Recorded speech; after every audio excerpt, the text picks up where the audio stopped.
কৃষকদের এবার ভাতা বেড়ে 12,000 টাকা। কৃষকদের জন্য কেন্দ্রীয় সরকারের উপহার, পিএম কিষাণের ভাতা বেড়ে 12,000 টাকা। কৃষকদের জন্য সুখবর নিয়ে আসতে চলেছে কেন্দ্রীয় সরকার। প্রধানমন্ত্রী কিষাণ সম্মান নিধি যোজনার অধীনে কৃষকদের দেওয়া বার্ষিক ভাতা 6,000 টাকা থেকে দ্বিগুণ হয়ে 12,000 টাকা হতে পারে। সংসদীয় কমিটির সুপারিশের ভিত্তিতে কেন্দ্র এই পদক্ষেপ নিতে পারে বলে অনুমান করা যাচ্ছে। চলতি কৃষক আন্দোলনের মধ্যেই কেন্দ্রীয় সরকারের এই সিদ্ধান্ত এক বড় ঘোষণা হতে পারে বলে মনে করা হচ্ছে।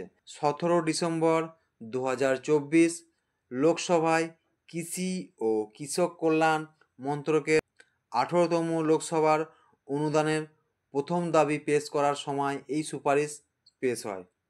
কমিটি তাদের রিপোর্ট স্পষ্টভাবে বলেছেন যে কৃষকদের আর্থিক ও স্বাচ্ছন্দ্য ও সুবিধার জন্য বার্ষিক ভাতা 6,000 টাকা থেকে বাড়িয়ে 12,000 টাকা করা উচিত। এখন সবাই অপেক্ষা করছে আগামী বাজেটের জন্য। তাই সর্বপ্রথম আপডেট পাওয়ার জন্য অবশ্যই চ্যানেলটিকে সাবস্ক্রাইব করে পাশে বেল আইকনটি অন করে অল করে দেবেন সর্বপ্রথম আপডেটের নোটিফিকেশান পাওয়ার জন্য। আবার দেখা হচ্ছে পরবর্তী ভিডিওতে। ভালো থাকবেন, সুস্থ থাকবেন।